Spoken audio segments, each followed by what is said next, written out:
Assalamualaikum warahmatullahi wabarakatuh. Bismillahirrahmanirrahim. Al-Fatihah li sayyidina wa habibina wa syafi'ina wa sayyidina Muhammad sallallahu alaihi wasallam. Subhanallah wa bihamdihi wa bi'ilmihi wa sahbihi wa sahbihi wa sahbihi. Rasulullah hasan sayyidina Ahmad bin Sa'id al-Hajji wa lamma wasiqah bin Qutb Muhammad bin Ali ta'ala wa sayyid Abdul Qadir al-Jilani wa sayyid Al-Fatih al-Mujib. Sembahlah kepada Yang Suci Nama Tuhan Masyarakat Ardi wa Maghribi Bernama Ta'ala Sallallahu Sahabat Alim Mujadil Islam Abu Hamid Muhammad Ibn Muhammad Al-Ghazali At-Tusi Nafa'an Allah bikin wa bi'ulumihi fi dunya wa dunya wal akhirah. Sembahlah kepada Yang Masyayikhina wa Masyayikhina Ustadina wa Ustadina Khasab Abu Ya Profesor Dr. Sayyid Abdullah Ba'awun ويجبنا علينا بحمد الجهاد وكفر الحب النصوص حفظهم الله وما تعاون بكل حية ثم إلى در الجامع صاحب هذا القرية هذا المدهد المدينة صاحب هذا البلد والبلاد ثم إلى در جميع آبائنا وأماتنا وجودنا وأجدادنا كما فوقهم ثم إلى در جميع المسلمين والمسلمات والمؤمنين والمؤمنات أحيا منهم الأمان من مشارق الأرض ومغاربها برها وبحرها. سر الفاتحة.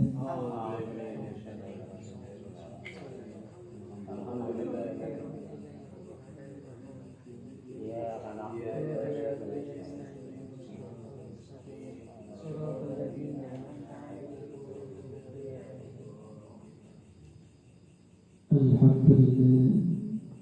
Ribun kabar baru. Sehat lagi. Sibuk nama. Ampun paling ada. Ampun. Alhamdulillah. Nelayan apa bu? Lagi sepi. Bismillahirrahmanirrahim. Wa inna ta'alima wa ta'aluna wa nafa wal intifa wal harisala tamasuki bi kitabillahi wa sunnati rasulillah sallallahu alaihi wasallam ittiba'a wajhillahi wa ridwanihi qala al-musannif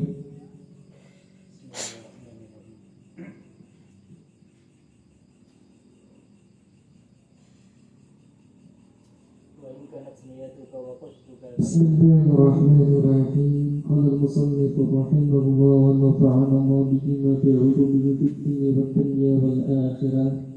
Wa in kanat niyatuka, ketika niatmu wa qasdumu dan tujuanmu bainaka di antaramu wa bainallah dan antaranya Allah min talabil ilmi dari mencari ilmu niatan Allah al-hidayah in mencari petunjuk bukan hanya sekedar mencari hamlul ilm atau intiqal berpindah sangat nanti Mbak Amin kemarin itu dijelaskan yang golek ilmu kedasa estu ampun golek ilmu keratan mencari popularitas ampun cari ilmu tujuannya menjadi lantaran kulun jenengan golek ilmu golek harta dunia ampun saestu karena ketika dia mencari ilmu tujuannya karena untuk mencari popularitas harta benda kemewahan dan lintu-lintunya artinya dia sekarang menjual agamanya menjual agama rugi sendiri, menghancurkan diri sendiri, menghancurkan agamanya. La kedai nopo. Kula jenengan lenggolan ilmu kedah niatin nopo.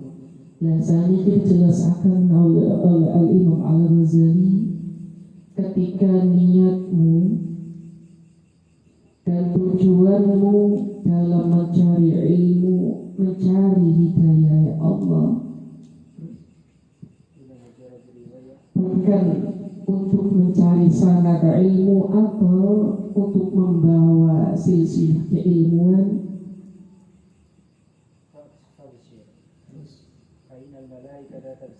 tafsir maka berbahagialah Sesungguhnya para malaikat membeberkan. Berbahagialah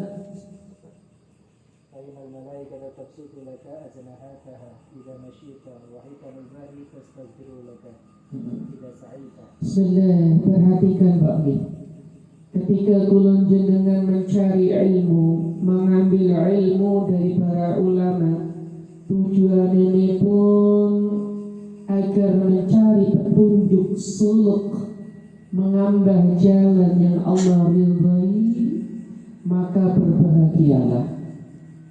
Berbahagialah karena para malaikat melebarkan sayap-sayap mereka, dan semua ikan-ikan di lautan yastaghfiru idza sa'ita.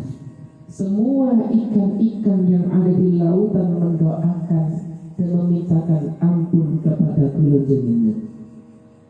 Ini andai kata kula jenengan cari ilmu, golek ilmu, tujuane punika cari hidayah. Napa hidayah? Artinya sesuatu yang mengantarkan kula panjenengan dumateng ridhone Allah Subhanahu wa ta'ala. Salah satu tanda kula jenengan mencari ilmu niku kanten golek ridhone Allah. Napa tandani? Salah setunggal punika remen mengkaji ilmu dalam keadaan sendiri.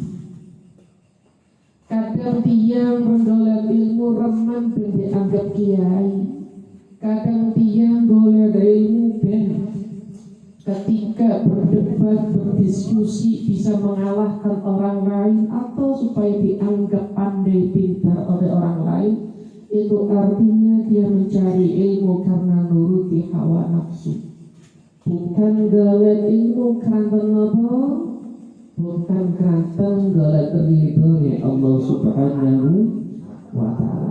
Termasuk golek ilmu karena ridhonya Allah Subhanahu wa ta'ala. Apabila kula jenengan golek ilmu pengen micalakan kebodohan, micalakan kebodohan, menghilangkan kebodohan atau sesuatu yang terkait dengan kebodohan itu, maka itu pun termasuk cari ilmu karena oleh ridhonya Allah Subhanahu wa ta'ala.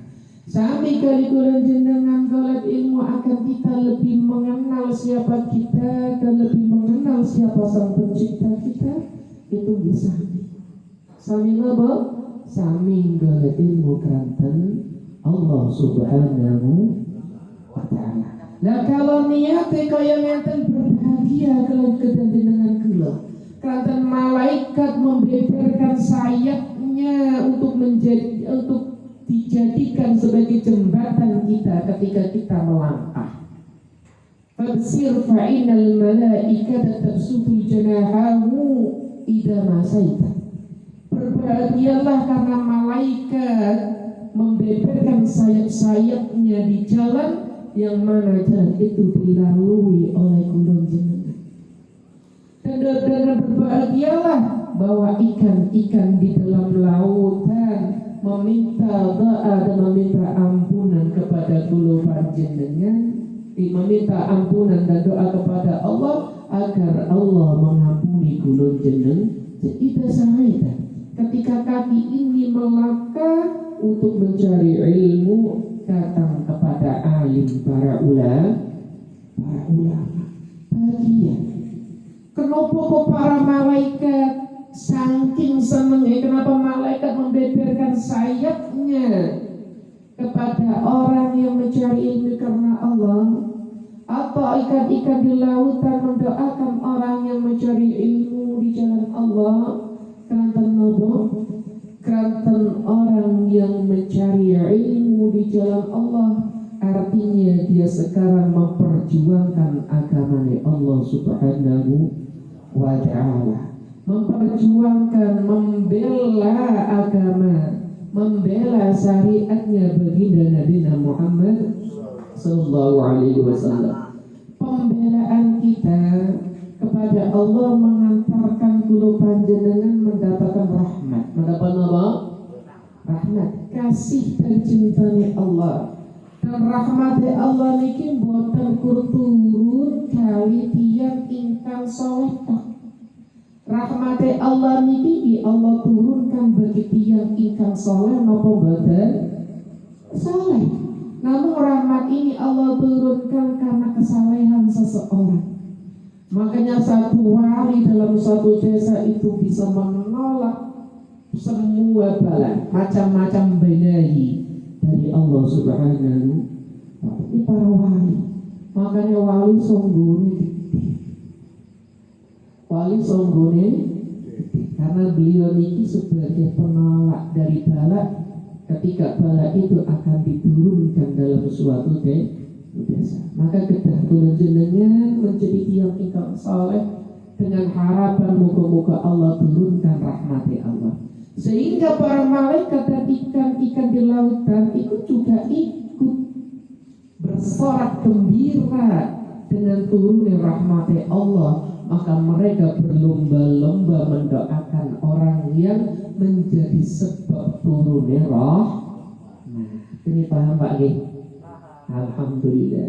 Maka saya teguhkan kaki kita, niat kita, tujuan kita mencari ilmu, karena saestu galen ridha mencari hidayah Allah Subhanahu wa ta'ala. Hidayah itu suluk ini perilaku aktivitas. Suluk niku perilaku aktivitas ketaatan atau ibadah. Artinya ilmu ini yang artinya lek jenengan kula pengen angsal hidayah kedah ada aktivitas terlebih dahulu. Ini paham gak Pak? Harus ada perilaku, jangan ditunggu. Dicari. Ini Pak. Dicari hidayah itu kedah dicari. Kenapa kok dalam hadis menyebutkan hitanul bahari, ikan-ikan di lautan? Apakah kambing, hewan-hewan hidup yang di darat tidak ikut mendoakan orang yang mencari ilmu karena Allah? Maka jawabannya, semua makhluk yang ada di langit maupun ada di bumi, mereka berlomba-lomba mendoakan dan meminta ampunan kepada Allah, kepada untuk orang yang mencari ilmu karena mencari hidayah dan ridhonya Allah. Kenapa disebutkan ikan? Karena ikan ini ngampun berat. Jenengan iki tiyang pesisir saestu karo iwak iku mesti ngertos. Leres badan. Ngerti, bentuke iwak macam-macam iwak jenengan ngertos yakin dia. Model iwak lalu ngomong ngertos sedanten. Jenengan pernah ngertos iwak niku gada ilah niku? Boten, jenengan pernah ngertos iwak gede napa mantun enten ilate? Enten ilate napa boten tidak? Ada lidahnya napa boten? Insang. Artinya ikan itu tidak punya lidah. Syarat orang bisa berbicara, meminta ampun, berdoa itu tidak punya lidah. Leres boten? Karena lidah ini yang menjadikan kula panjenengan saged mengeluarkan bahasa kata. Leres boten? Artinya mung sing makhluke Allah sing boten gadah ilat mawon niku saged doaaken, saged meminta ampun kepada Allah untuk orang mencari ilmu karena Allah. Nopo mali kewan sing ana ilidahe. Ya ngoten Pak. Nggih. Dia jelas nih. Alhamdulillah, maka berbahagia. Muga-muga kula jenengan ingkang hadir pada majelis punika saestu golek ilmu kanthi mencari ridho Allah. Amin ya rabbal alamin. Sehingga kula jenengan mendapatkan doa dan ampunan, permintaan ampunan dari ikan-ikan yang ada di lautan maupun hewan-hewan yang ada di atas muka bumi ini. Amin ya rabbal alamin. Karena ilmu dahsyat, kenapa namanya malaikat berlomba mendoakan kita? Ikan-ikan makhluk yang di bumi, yang ada di lautan maupun ada di darat berlomba untuk kita. Karena ilmu niki yang mengkontrol, yang mengarahkan orang menjadi orang yang lebih baik. Laras badan, laras.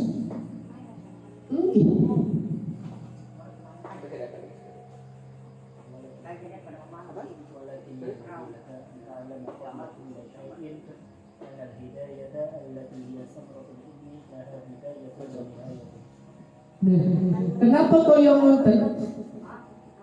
Karena ilmu nikulah yang menjadikan nur, dia menjadi petunjuk gulun jenengan mengenal siapa kita dan mengenal siapa sang pencipta kita, yaitu Allah Subhanahu wa ta'ala. Ini sesuatu di hidayah. Itu ilmu, nama ilmu. Ilmu ingkang manfaat. Napa ciri ilmu manfaat? Kula jenengan mesti sering nirang ilmu manfaat leres iki. Napa ilmu manfaat? Boten ngertos nggih. Ilmu manfaat punika ilmu yang menjadikan tambahnya takut kita kepada Allah Subhanahu wa ta'ala. Ciri-ciri ilmu manfaat yang disebutkan oleh Al-Imam Al-Ghazali, salah satu ilmu ingkang manfaat itu ilmu sing yazidu ila khaufillah, sing garai tambah ketakutan kita kepada Allah Subhanahu wa ta'ala, dan menjadikan kecintaan kita kepada akhirat dan bencinya atau tidak sukanya kita kepada dunia, mempersedikit kecintaan kita kepada dunia, memperbanyak cinta kita kepada akhirat. Ini termasuk salah satu ilmu ingkang manfaat. Ilmu ingkang manfaat. Salah satu ciri tiang yang mencari ilmu kerantan Allah niku tandane napa? Tandane wau kula sebutaken setunggal. Salah setunggal punika remen golek ilmu, remen lek belajar itu dalam kesendirian, sepi-sepian. Lek kadang tiang kan lebih semangat ibadah, lebih semangat mencari kebaikan kalau rame terus boten. Kesumpamanya sepi-sepi, repot males, mendingan tuh. Artinya ibadah, ketaatan kita masih diatur oleh orang. Ini paham ya? Artinya ibadah kula jenengan dereng saestu lillahi ta'ala. Kalau lillahi ta'ala beribadah di hadapan orang atau beribadah dalam kesendirian, jauh lebih dia cintai, jauh lebih dia sukai daripada ibadah di hadapan orang.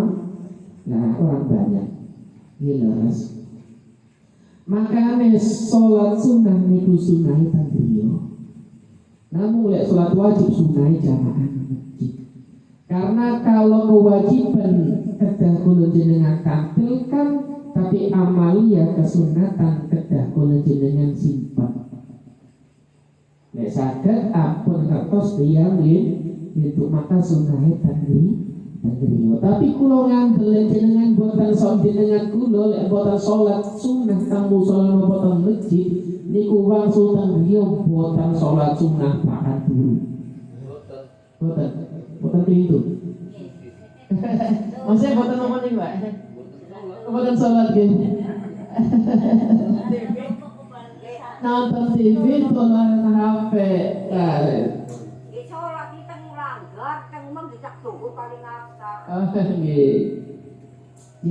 Salah satu kali punika tanda tiang mencari ilmu di dalam hatinya karena Allah niku nopo jenengan tidak membatasi kebaikan atau kebenaran dari diri kita.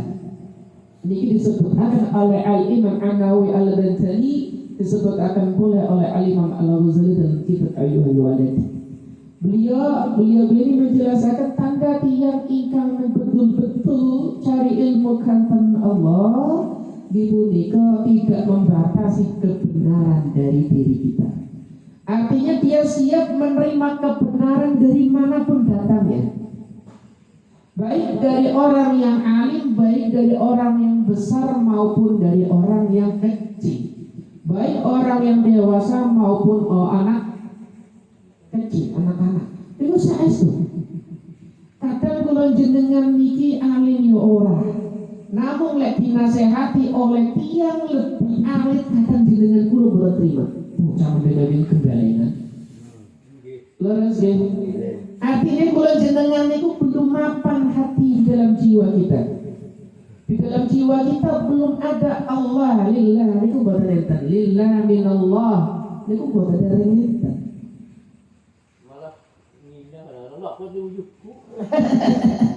Malah tambah kacau ya tadi.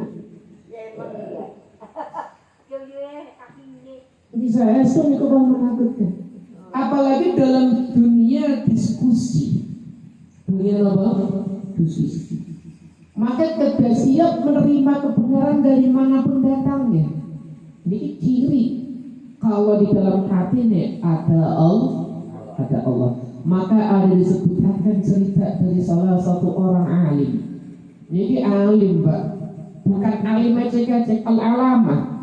Bahkan yang hadir di dalam majlisnya niku para ulama-ulama a'immatul madzhab. Para imam-imam madzhab. Artinya para pengikut imam madzhab hadir di majlisnya. Ngajinya itu yang ada Imam Syafi'i, ulama-ulama Syafi'i yang dituki. Ulama Hanafi yang dituki, ulama Malik yang dituki, ulama Ahmad Hambali juga dituki. Pokoknya ingkang duki teng majlis pengajian tiang niki saestu tiang alim-alim. Lan niki ketika dalam kajiannya tiba-tiba Syekh niki sanjang ayang ngenten. Ada suatu masalah ingkang yang mengganggu hatinya. Kenapa ada masalah yang mengganggu hatinya? Dan dia punya berkata seperti ini, saya ini heran sama ijtihad dari Imam Syafi'i. Saya ini heran ijtihad dari Imam Syafi'i.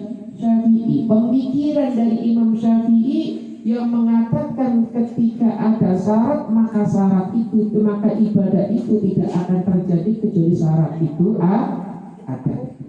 Syarat itu terjadi. Misalnya enten jenengan enten tiang gak ada istri. Terus saja idza dakhalti ad-dar fa at-tariq. Lek sampeyan mlebu omah maka sampeyan ketalak. Artinya talak ini disandarkan pada syarat mlebu omah. Dan menurut mazhab Syafi'i selama tiang istri dereng mlebu griya maka boten ketolak istrinya. Enten kalimat Abu Hanifah. Dan ini dikomentari oleh ulama niki. Dikomentar saya niki gak ada model bahasa seperti ini kata saya niki dalam bahasa Arab itu tidak dikenal. Kayak mana nih? Dalam kajian ilmu tiba-tiba berdiri tiang alim. Lare alim mendebat ya Syekh bahkan yang benar itu Imam Syafi'i jenengan singkel itu apa yang diucapkan oleh Imam Syafi'i benar ini lare alim maka lopo ketika lare alim ini berdiri kanan kiri depan belakang gare disawe jengkok oh iya mana nih orang keras. Maka jawaban Syekh nopo? Biarkan anak itu menyampaikan apa yang harus disampaikan. Biarkan anak itu menyampaikan apa yang harus disampaikan. Karena kebenaran itu harus datang dari manapun. Gak boleh kita membatasi kebenaran datang dari orang lebih besar.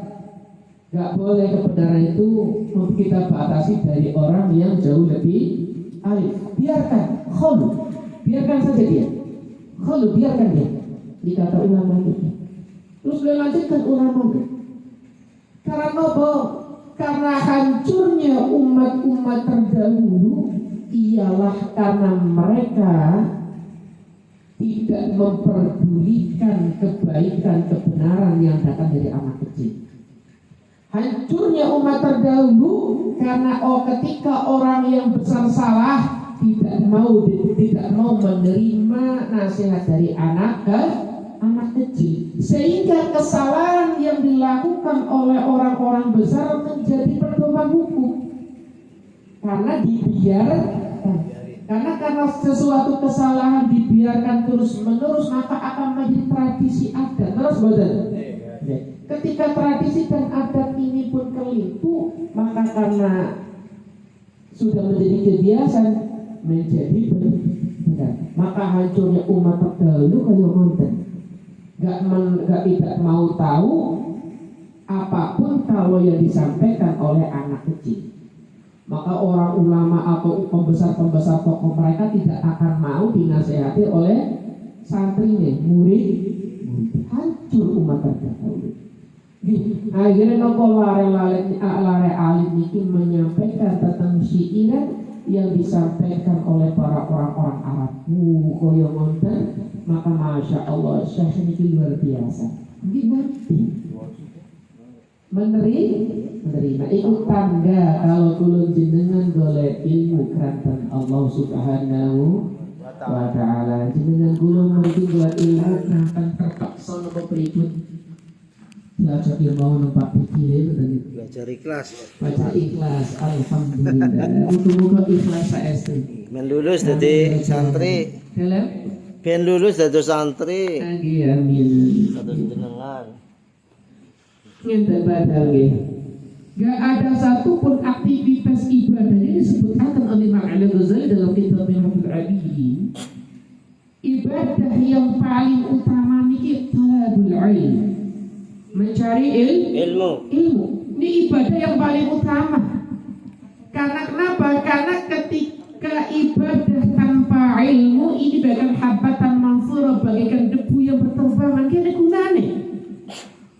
Ibadah tanpa ilmu bagaikan debu yang berterbang. Anak gunane apa badan? Boten pala motor di jenengan enak motoran kelilipan bisa tabrakan, bisa nabrak bisa sebelum blumbang gitu. Meneman Bang. Leres ya. Maka kedah ibadah niku kedah kali ilmu. Maka kuddima al-ilmu ala ibadah. Dahulukan ilmu daripada ibadah.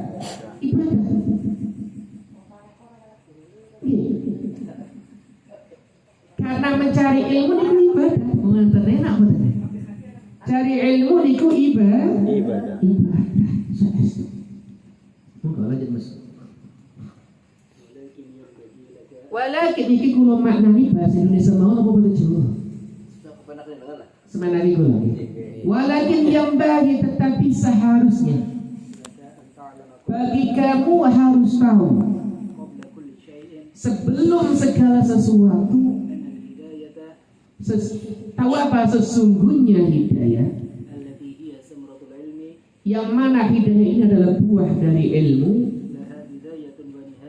bahwa hidayah ini ada bidayah dan nihayah. Ini rotopan zahirun dan batin, ada zahir dan ada batin. Cukup dulu ya.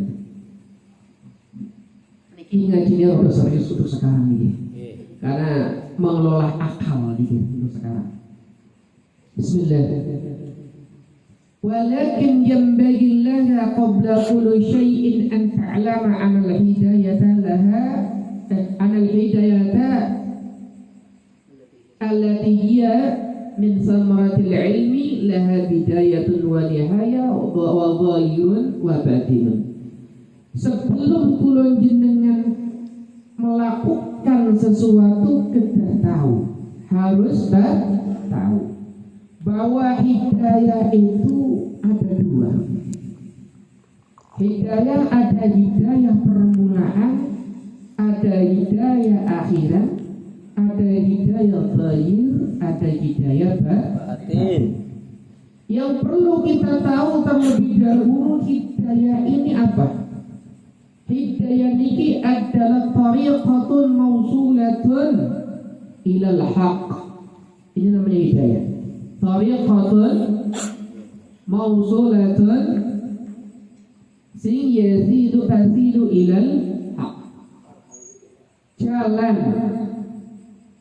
aktivitas, perilaku yang mengantarkan kita kepada kebenaran, itu namanya hidayah. Sehingga perilaku, aktivitas, kegiatan yang mengantarkan kepada kebenaran artinya harus berdasar ilmu. Paham tidak? Harus berdasar ilmu.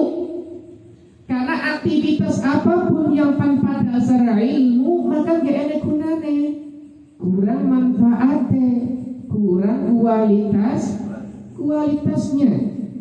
Gimana semisal kula jenengan menghamba sholat, jenengan ajeng sholat boten ngertos carane sholat, ampun, maka nggih boten dados sholat.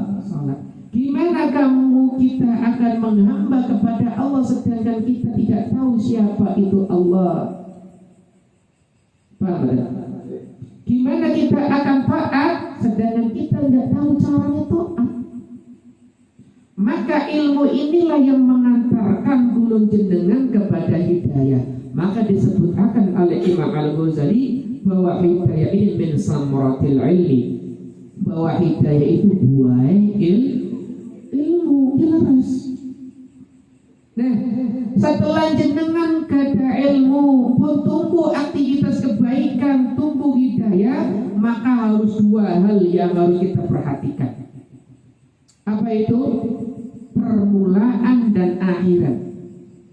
Dohir kali batin. Ini perlu kula jenengan perhatikan. Apa bidayah? Apa itu nihayah? Apa itu dohir? Apa itu batin? Imam Al-Ghazali menyebutkan bidayah wa nihayah, dohir dan batin. Laras ya? Nah, ilmu sing hidayah, yang ilmu yang berbuah hidayah, yang disebut sebagai hidayah ini kenapa permulaan? Disebutkan oleh para ulama an-syari'ah enten thariqah. Hidayah permulaan itu adalah syariah kali thariqah. Artinya seseorang sebelum masuk dalam dunia hakikat harus masuk terlebih dahulu dalam dunia syariah. Ini paham ya? Karena syariah ini yang terkontrol dengan ilmu. Sesuatu yang bisa kita perilaku, yang bisa kita praktekkan menjadi perilaku aktivitas. Harus dasar ilmu. Yang kita mampu itu. Masa anak kecil disuruh lari, dia belum bisa berjalan. Harus latihan melakukan harus badan. Maka sebelum kita masuk dalam ilmu hakikat, kita harus masuk dalam ilmu syariah wa thariqah. Ilmu syariah terkait dengan hukum, perilaku. Thariqah terkait dengan kegiatan atau mengaplikasikan hukum syariah dalam kegiatan keseharian. Itu namanya thariqah. Syariah itu hukum, thariqah itu melaksanakan hukum. Semisal syariah berbicara tentang haram, tentang wajib, tentang makruh, tentang sunnah dan itu-itunya, aplikasikan kewajiban menjadi perilaku ketaatan, jadikan keharaman kita tinggalkan sebagai perilaku kebaikan. Itu artinya kita sedang menjalankan syariah dan thariqah.